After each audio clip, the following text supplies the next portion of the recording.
good afternoon. Thank you for being here. It's good to see that, the afternoon starts and we slowly wake up again to a new topic, which is WordPress for business. So how many of you have a business or provide service to businesses that want to rely on WordPress for their site? Good.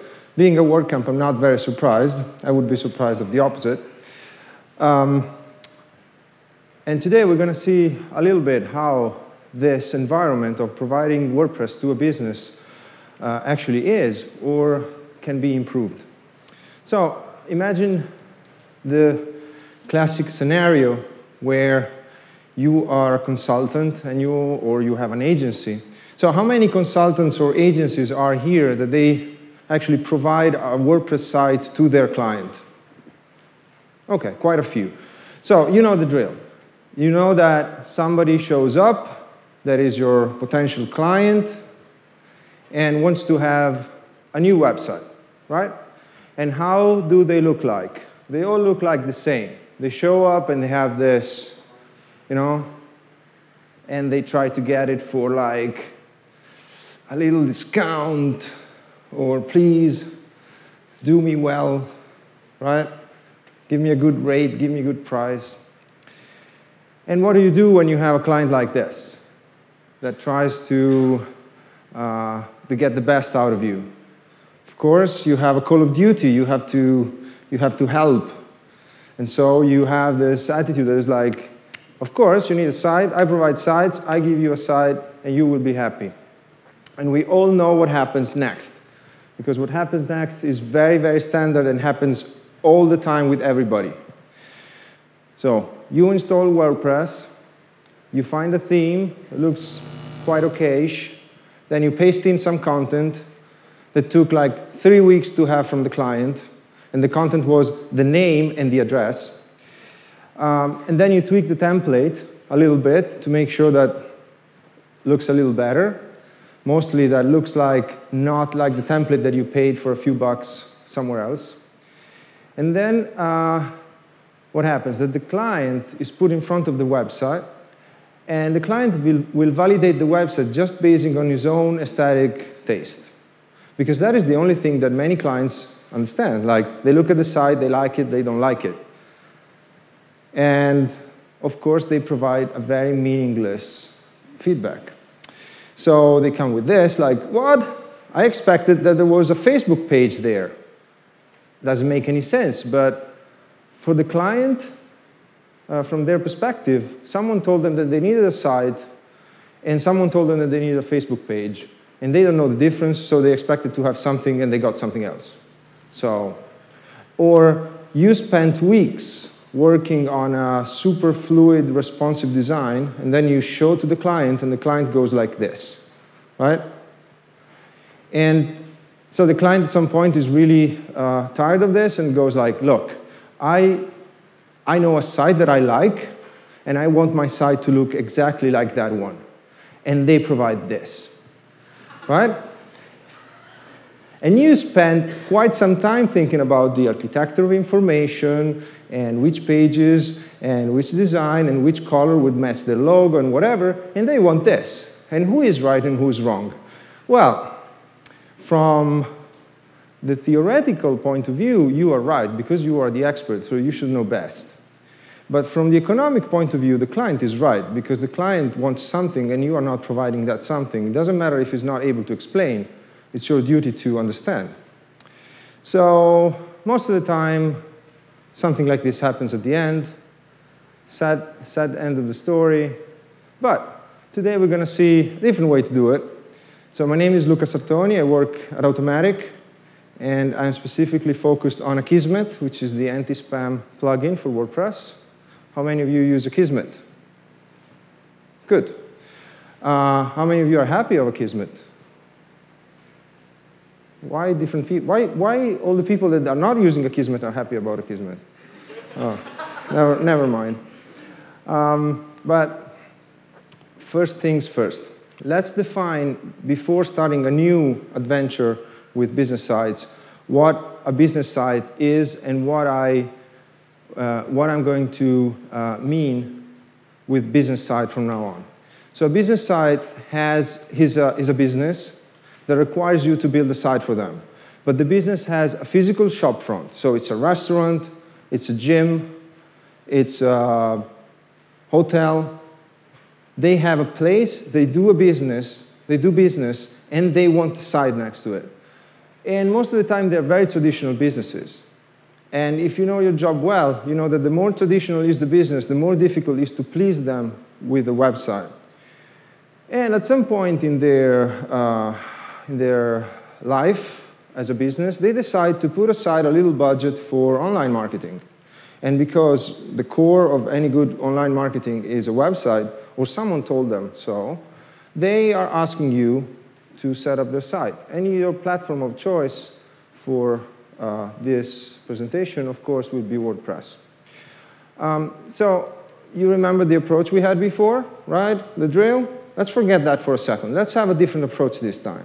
Instead of starting installing WordPress, let's work a little bit before. So let's define the goal of the site as a first thing, even before telling them which platform, which technology, which design, or the features. Forget that. Let's define what is the goal of the site. Then let's define together which are the checkpoints and metrics that we're gonna use to measure things happening. And then let's measure and improve those metrics to provide a real marketing value to our client. So a little problem that we have, it's not very little, it's the main problem that leads to every single dreadful situation along our path, is to define the goal of the site with our client. So there is a way to define the goal with your client. It's very difficult, it's very subtle, it's very technical, and it's a very question. How many times are you asking this question to your client?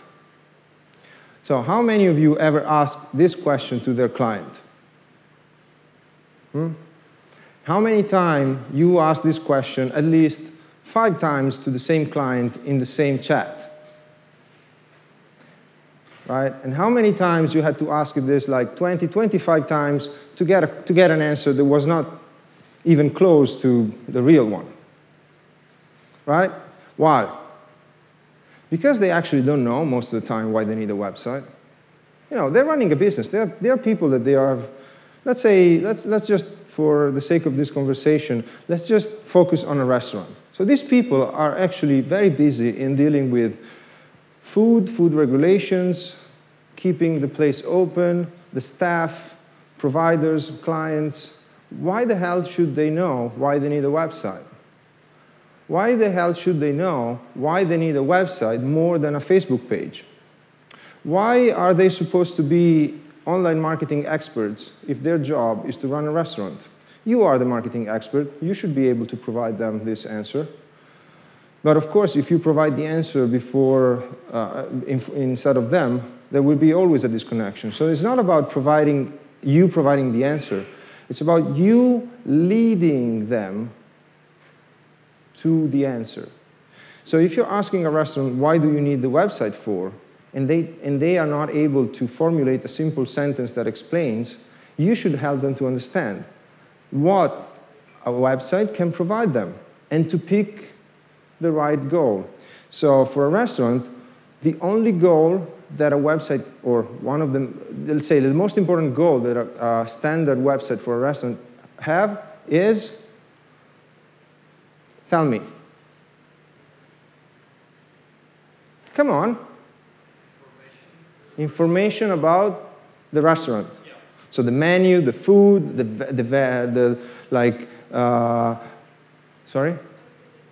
opening hours. So providing information. This is the reason to have a website, right? Wrong. Other ideas? What is the ultimate goal of the site? Come on. Making money. And the winner is that guy over there. So they are running a restaurant, right? They can put all their heart and all their inspiration into the restaurant, but it's a business, and we're talking about business sides. So not to devaluate your answer that was correct, but it was a pretty easy answer. They are in business to make money. And if the website is not helping them to make more money, guess what? It's a liability, not an asset. So because we are consulting this client and we are helping them, our goal is to explain how the website can help them to make money. Unfortunately, there are many ways that the restaurant can expect this money to start to build up or to rain, right? They think that it's to have a website that is a good idea. Now that we have a fancy website, we can raise the price of the food. No. Now that we have a website, people can buy food from the restaurant, from the website, and they can print it out from their printer. No. Very unreasonable, but I'm sure that you got similar unreasonable expectations from your clients sometimes. So how a website for a restaurant can help the restaurant to make money? Helping them to get more bookings, helping them to get more clients. But the final goal is to drive more people to the restaurant and buy the food. So don't waste, it's not a waste of time refining real goals and reasonable goals with your client even before starting discussions about technical implementation. But, as we said, because we are dealing with a business that knows about payrolls, rent, providers, clients, we have to define checkpoints and metrics where we have to measure what's going on that not necessarily are limited to the site, but because the site is our domain, we're going to focus a little bit on that. How do you think the owner of a restaurant will feel if you tell them, look, we have this new website for you that we did last month, whatever, and we have 10,000 unique visitors per day on the site? Do you think they should be excited? No? Well, 10,000 per day is quite a big number. How about 50,000 per day? Should they be excited? Why not? Right. So why do we give them access to Google Analytics? Right. And your job is to show them meaningful numbers. So this is another classic scenario. The client asks for access to stats on the site. And you perfectly know that they have no knowledge or no real interest, or they don't have actionable numbers out of those stats. How do you react? You give them access? You don't? You should give them access, but you should make sure that you are coaching them into understanding those numbers and how those numbers are relevant to them. Not just the amount of visits or the time that people spent on the site. The thing that matters here is how many people go on the site, how many people go to the restaurant coming from the site. And you should help them to define that flow. We're going to see how to do that. And we're going to see that understanding this, which is the growth funnel. So every business of any kind that decides to go online can be represented, so modeled, a model can be applied to them that is based on 6 steps. If you can manage to understand those 6 steps and to apply the steps to the model or the business of your client, you can dramatically improve the performances and you can dramatically improve the relationship you have with your client, but most of all, you can improve their business. So let's see the first step, which is awareness. Awareness means that people, so potential clients of your client, know that that business exists. How do they know about it? Is that relevant? Not really. How do you care? Why do you care? Is it important for a restaurant if people know that the restaurant exists, if they go on the website, if they find that on Google, if they find that on TripAdvisor, if they find that on Yelp, if they drive by with a car and they see the new restaurant with the sign on the door, or if they know for the local paper, in terms of existence of the restaurant? Of course not. But is our restaurant owner aware? I mean, does he know that if people don't know that the restaurant exists, they're not going to show up for any reason. So it's very important also to work on this part of the business, telling them that being present and making sure that everybody knows about the new restaurant is very important for their business. I know that it's not strictly related to WordPress and to code and to development and to design, which is our job. But if they approach us to have this online marketing support, we have to support them on everything that is, everything that we can do for them. Step number 2 is acquisition. So acquisition are people that they get in contact and they read and they know about the restaurant. Can be people that they visit the website, but can also be people that they walk in the door at the restaurant. So being able to put your client in a condition where he understands how to acquire new clients, how to attract new people to try the food. That's very important. Can be, of course, here the site is going to play a big role. We're going to see that in detail afterwards. Then activation. Activation happens when someone gives you the opportunity or the permission to call them back. Usually on online marketing, that happens when they give you their email address. So as soon as you have an email address, a phone number, or they sign up, or they subscribe to a mailing list, they are considered activated because you can start your communication. You have the permission.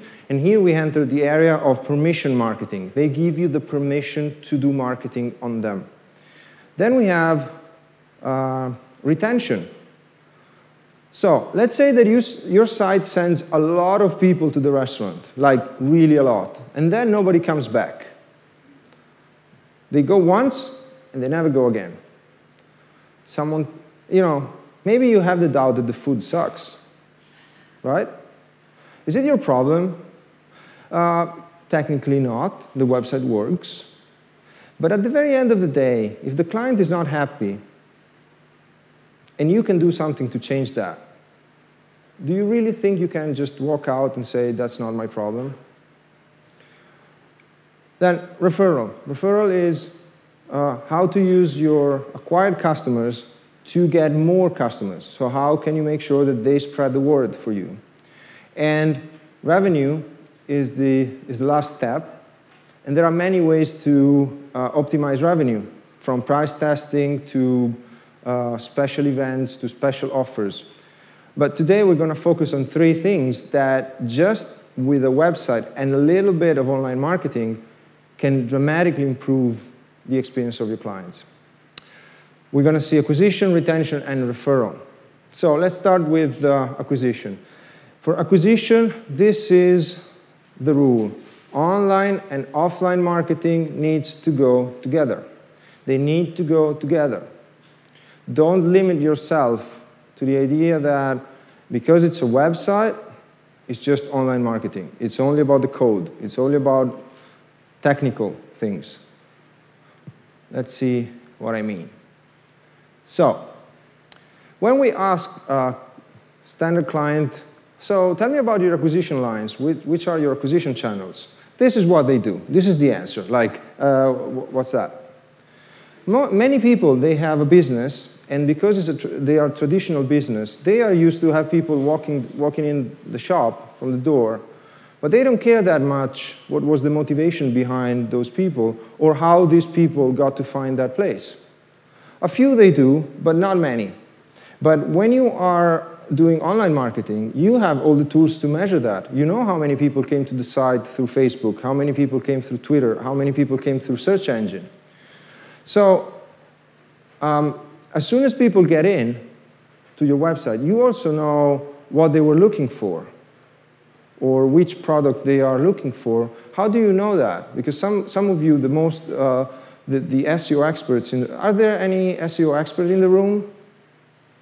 Okay, easy life today. Well, you may know that now it's not very easy to know from Google Analytics which keywords people were looking for when they end up on your site. But you know where they're landing. You know which is the first page that they look at. And most of the time, that is telling enough about what people are looking for. So as soon as people land on the site, what is the role of the site? Because he was saying provide a lot of information, provide valuable information, information about the food, about the restaurant. But the main goal of a good business site is to drive people from the site to the business. And how do you do that? How do you make sure that you have a very sharp tool, like a sword, that is helping the customers, that finds you on Google search, lands on the site, and then converts as a customer to the traditional business? That is the main job of a business site. Not providing that much of information, providing enough valuable information to make sure that the business succeeds and improves. So let's just start with, let's just go through an example. So let's say that we go camping. How many of you go camping on a regular basis? Nerdy people, huh? Only 3. I just raised my hand, but I never went camping and I never will be because, you know, camping is just like that. Anyway, but I know that if you want to go camping, you need something. What is the main tool that you need when you go camping? A camping knife, right? That's what you said. Yeah, you said that. A camping knife. So let's say that you need a knife. So you go to a shop and you ask for a knife to go camping. And the guy at the counter says, no worries, I have the tool for you. Comes back with this, right? Well, it's not a room of camping experts, but you quickly understand that this is not something that you would take with you when you go camping. Like, it's a beautiful knife, don't get me wrong. It's well balanced, it's very, very beautiful. All of these holes, I'm sure they have a meaning. And, but something like this, probably you can put it in a super modern kitchen, or it's good for display more than for camping. So you tell the guy, look, this is not exactly what I'm looking for. I need tools because I go camping, so I need, of course, a blade, but I also need other tools to do all the camping thingy that I do when I'm camping. And the guy says, oh, I'm going to find the right thing for you. It comes back with this, right? And you're like, yeah, well, there are a lot of tools there, but would you take that for camping? I'm not sure. Because when we go camping, we need to be effective. I mean, we cannot bring all of that, and this is actually what we're looking for. So this is the final thing that we would buy if we decide to buy a knife to go camping. So this is exactly what happens in the industry when people go to an agency or to a consultant or to a freelance, and they ask for a business site. If they land on an agency or on a freelance that has design background, they're going to end up with a proposal or with the actual website that is super slick, super beautiful. Animations, full-size pictures, everything is super beautiful. And here I'm not even putting on the table questions like flash or responsive. Let's say that it's very beautiful. In the past, that also meant flash. But today, let's say that even the most old school designer never use flash anymore. But let's say that if you go to a design firm, you get a design website. And it's beautiful, not questioning that, but it doesn't convert. There are no tools. I cannot do anything. And you ask for, can I have the sharing button? And they're like, they look really bad, right? But you want them. But if you actually land on another kind of agency or freelance that has coding and development in his background, what are you going to end up with? With a WordPress with 75 plugins, which 4 of them are just for SEO. No worries, we need all of them. But actually, they say that they should never be used together. No worries, I changed the code, now they work, right? And then you have sign up, 2-step authentication, and you have a lot of things that the most normal user would never use. You can imagine a traditional businessman. So what do we actually really need? So as I said, the purpose of the business site is to send people from the site to the business. So we need landing pages. We need to make sure that the path between I want to go and have food and I'm going there is as short as possible and in the direction of our client. So we need to prepare a landing page that performs well on Google. Of course, we need probably an SEO plugin and some consultants and some knowledge, fine. But this is the amount of information that page needs to have. And I don't care if it's beautiful or not, because the only thing that matters to me is how many people see the page, how many people go to the restaurant going through that page. And what do we need to have? And why do I say that offline and online marketing needs to be there? Because these are offline things. But most of the time, I don't see them on business sites. What is the most important thing for a restaurant to have on their landing page? The phone number. And how big needs to be the phone number? Like this. No matter the screen size, like this. Take it as a universal measure for phone number measurement, right? The phone number needs to be there and relevant, because most of the people, when they are looking for a restaurant and they are on mobile, the only thing they want to do is to book a table. Make the phone number clickable and directly connecting the phone. It's like one line of code. Street address. I'll give you an example, not to be, but just an example. Last night I wanted to go to the kickoff party for WordCamp Prague. And they sent me an email announcing the party. But on the email, instead of being the address that I could put on Google Maps in English, there was a link to the local map in the local language, which I don't speak. And so it took me quite some time to take the address and paste it and copy. That is something that I can do for this because I really care and I wanted to go there.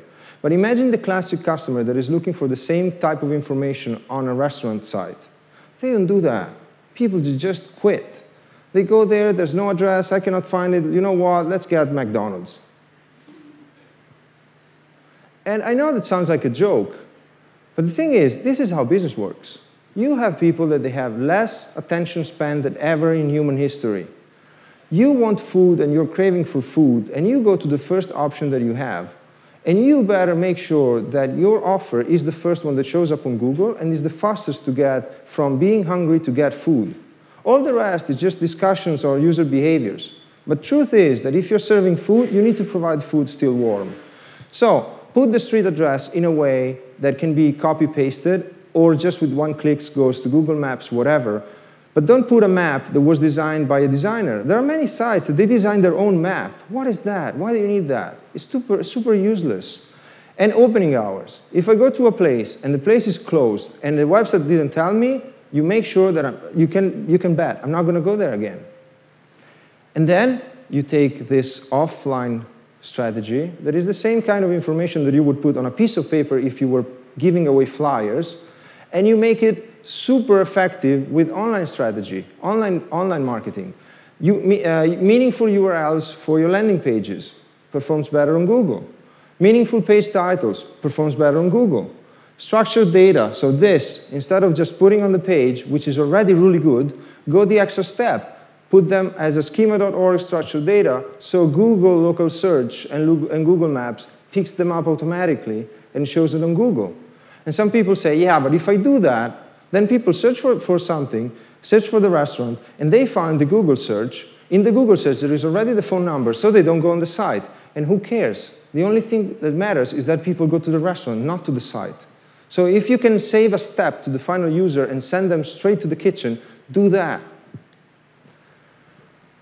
And how do you do that on WordPress? Well, with this, with the pro version of Yoast, but even with the free version of the plugin, 90% of that landing page is already done because the structured data is already in the pro version. Local business information like phone numbers, opening hours are covered by the plugin, and the improvement that you get from this, just having on your site for landing pages, is really big. Just with a little bit of tweaking, you can get super good results. Sorry. Then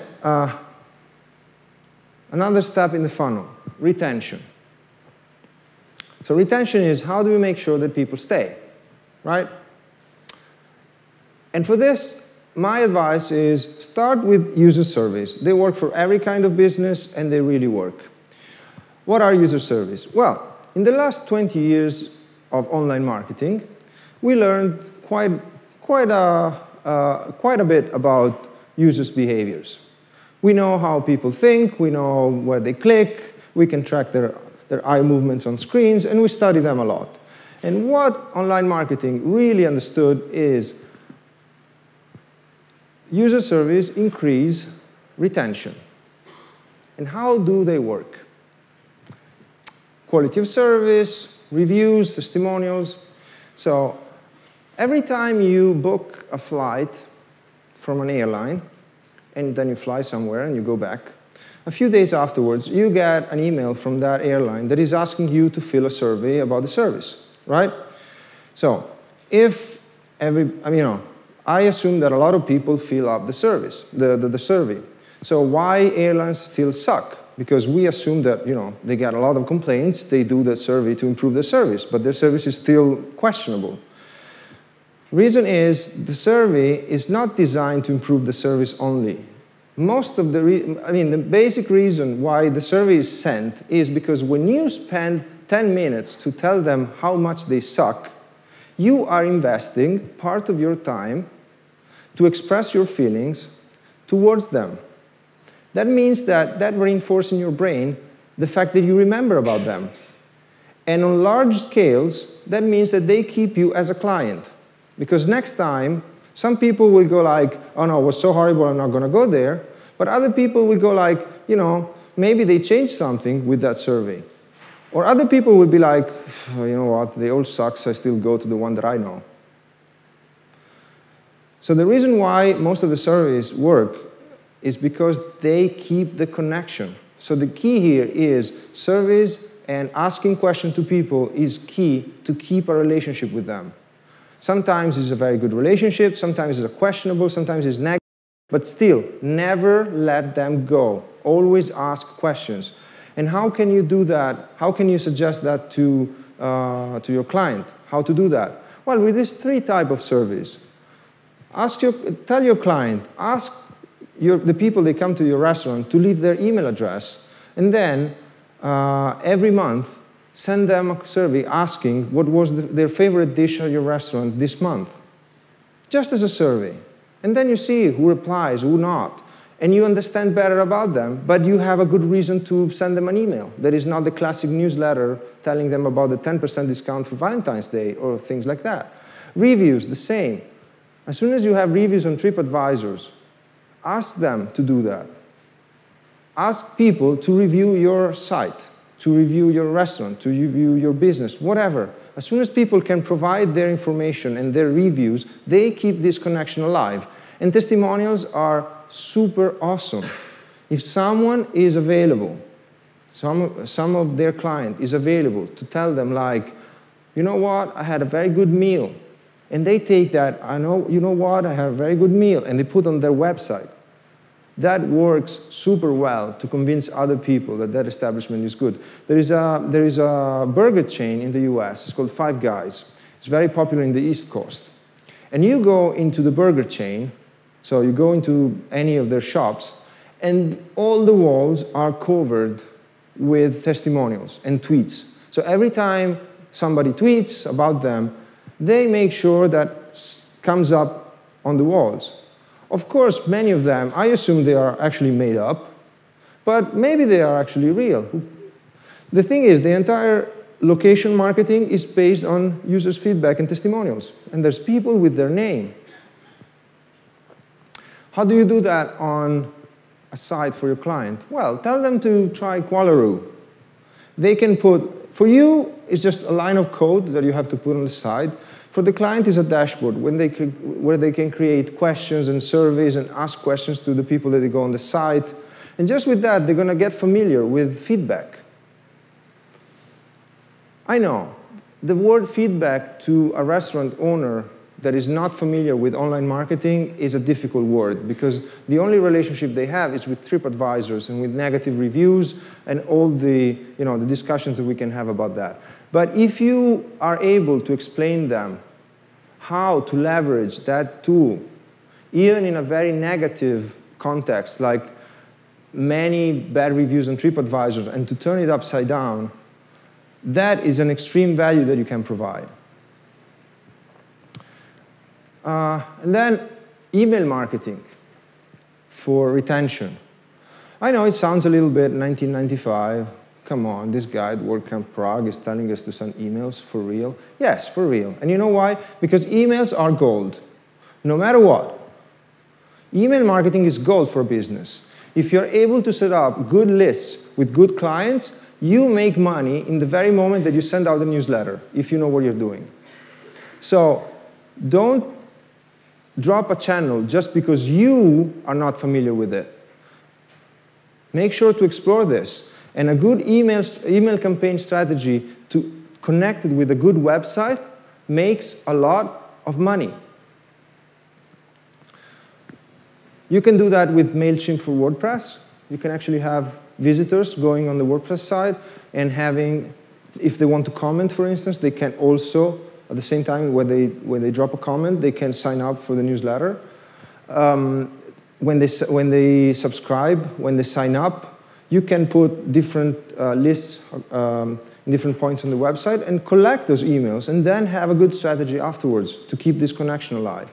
And then the last point from the funnel, the last exploration, referral. So if you speak to an online marketer about referral, they're going to tell you, oh, there are many platforms, you go there, and then you can do revenue share. Forget that, you're not Amazon. Don't get fooled by affiliate programs for your clients. Tell them something very, very simple. Every time you have a new customer coming in from the door, or someone is happy about your service, give them a business card, and in the business card, tell them that they're going to have like a discount if they bring in a friend. That is the entire amount of referral that you need to have for a traditional business. Imagine a restaurant that has people having lunch because there are offices around it, so for lunch, people go there and have a quick lunch. Imagine if after the lunch, they give away little cards that they say 10% discount in a party of 4. People start to bring their friends in. That is the entire amount of referral that you need to multiply by 4 your business. Forget online referral programs. So just a little ticket, make sure they understand that they need to leverage their user base to get new acquisition. So let's just quick recap the takeaways. Number 1, reasonable goals. If your client doesn't have reasonable goals, there's no way you can help them. Your experience will not be as nice as you expect. Make sure that they understand what they can achieve and what is not available. Then measure everything. Make sure that you know how many visits you have. Make sure that you know how many people go on landing page, how many people click on phone numbers, how many people go in any part of the site. Not because the clients need to know them, but because you need to understand how the site is helping the business. And then you need to make sure that online and offline go together. If you have a super amazing website about a restaurant and then the food sucks, it's not going to do anything good for that business, no matter what. So make sure that the improvement that you can give through your online expertise can actually be reflected and create waves on the offline business, on the traditional business that you're trying to help. So, and the very last thing, don't be afraid of solutions that are a little bit out of your comfort zone and they look a little retro, like email marketing. I don't like email marketing. I don't like to do it. Like, honestly, I would love to do everything with Node.js and PHP or just code, and then people like machines, they go there and they click whatever. But it's not how marketing works. It's not how people works. And email marketing works really well. It works really well. And don't be afraid of sometimes, be a little awkward. But if you know exactly why something is needed, try to explain it to your traditional business and to your clients. So thank you very much. And we have time for 5 questions. So we have a mic there. Any question about anything here? Up to you. Only 5 because then otherwise we go off time. So, who's first? Someone there. Hey, Luca, I want to say sorry about that mail with the Czech maps. I only accept questions, not apologies. So, but, what's the question? Yeah, I want to ask you, how do you measure the revenue which you send from the website to that restaurant? Wonderful question. Probably you cannot directly measure on the mark and say, boom, this is the amount of money that I made for you. Probably you cannot do that on every single client. There are clients that you do, if they have an online store to, for a few things are easier. But let's stay with the restaurant example and how we can do that. Probably we don't need to measure the amount of money, but what happens most of the time when the restaurant owner asks us for traffic or for metrics, we provide number of visits, unique visitors, time on site, bounce rate, maybe the feedback if there's a contact form, contacts if there's a contact form. That is the amount of metrics that usually we provide to a restaurant. If you set up a landing page like the one that I was giving an example, so you prepare a landing page that is designed to perform. What's on the landing page? Phone numbers, address. You make sure that the landing page performs really well on Google for specific search. Let's say we're looking for pizza Prague, right? And we are so good that we go first on pizza Prague Google search, right? What we can provide is number of people that they go on the landing page, and then number of people that they click on the phone number. Because the phone number that we put there is clickable and place a call. Or if we put like a link to send an email, we also can provide that information. Then what we can do is explain the restaurant owner that we are going to prepare a special campaign. And this is a special campaign just for measurement and works like this. You have a landing page that performs on specific keywords, that they are very connected to that restaurant. So which kind of traffic you want to accept on Google search? Navigational traffic. So on Google search, there are different type of search, but one is called navigational. So people know the name of the restaurant, they know they want to go there, but they cannot remember the exact address. So they type the name of the restaurant on Google, right? They already know the name, so for sure they want to go there. And you make sure that your landing page performs well on that type of search. On that landing page, you just put that mentioning that landing page, or mentioning something that is on the page, or just the fact that they saw it, people have 20% discount when they show at the door, right? And then you ask the restaurant owner to, first of all, give that discount for like 2 weeks, 3 weeks. You have to fit for the situation. But with that, the restaurant owners start to understand that there are people that they actually come from the site to the restaurant, because the only way to know about the discount is to see that page. This is the extreme way to do it. But there are other ways, like if you put information on the site that only people that go on the site can know, and then you make sure that those people have to tell the restaurant owner about that, the restaurant owner starts to have a feeling that, wow, people go on the site because they're asking me questions that they are there, right? And this is just basic strategy to show the restaurant owner that your site is performing, because your goal is not to tell exactly how much money they are making, but to make sure that the restaurant owner understands that the website is helping, is doing something. Otherwise, the problem is they think that the website was like 10,000 euros there. I'm not sure what it's doing. They tell me it does a lot of traffic, but you know what? I'm not that sure. Well, the restaurant is full, but it was full even before. You know, this is. So the link that you have to create is the perception that the website is useful through through a real metric, not just creating the perception, but just giving something that they make them understand how important that is.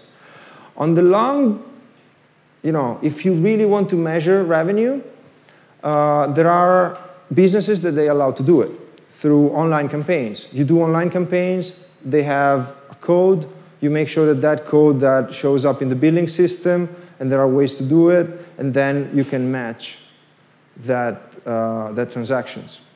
For online businesses only, so online stores or online businesses, pure online businesses, that is the rule. Like, you always know the transaction, which keywords is connected from search, for instance. So that is, of course, easier. Is that? Maybe one idea. What about the reservation system? Sorry? What about the reservation system?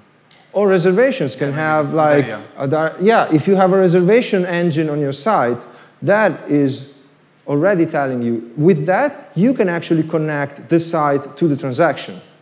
Okay, thank you. Next one. We still have 4 questions, maybe 3. Let's try 4. One is there, in the middle.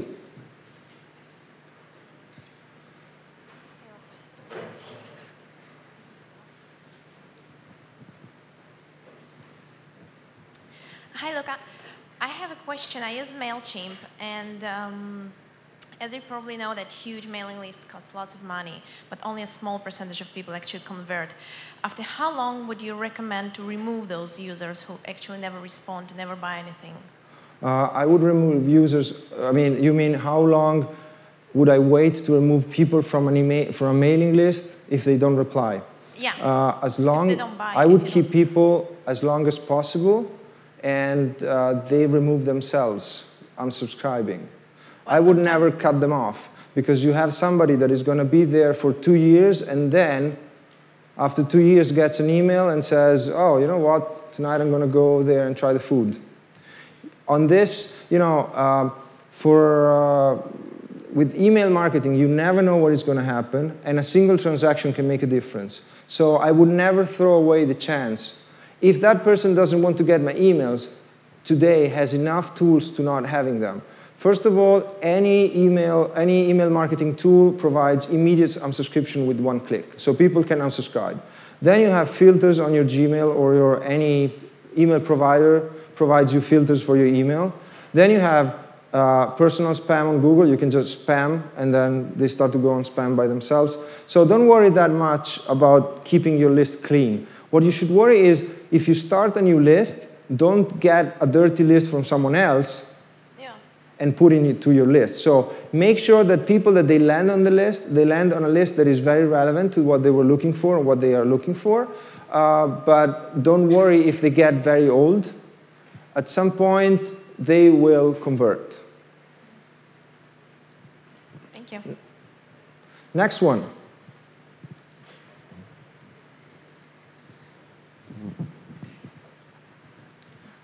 I actually don't have a question. I have a comment regarding the last one for the email addresses. I would generally agree with you until I had a recent experience both with MailChimp and with Amazon.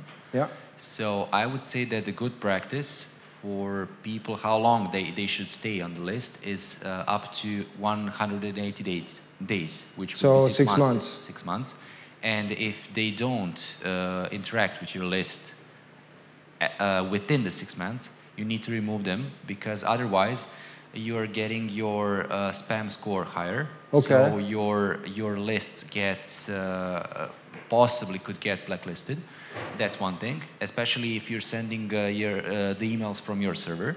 And in the other case, if you're sending it from Amazon, for example, they're basing your score of sending emails based on the people, how many of them are actually opening and how many of them are actually bouncing. So if you have an old list with a lot of people which are not opening their emails, and with people which are actually trying to click and move them to spam, your rating gets lower, and at some point you won't be able to send. So a personal experience is, don't leave people on the lists for longer than 6 months. Okay, so that's very valuable information. So 6 months to avoid derating of you. I mean, to avoid degenerating of your rating, of your spam rating, or your of the metrics connected to the quality of your list. That's a good contribution. Thanks. I would take one question if it's in the room. Otherwise, we wrap up because we have to leave the stage for the next one. So if you want to ask any other question, I will be around. So just stop by and say hi. Thank you very much for being here. And I'll see you next. Thanks.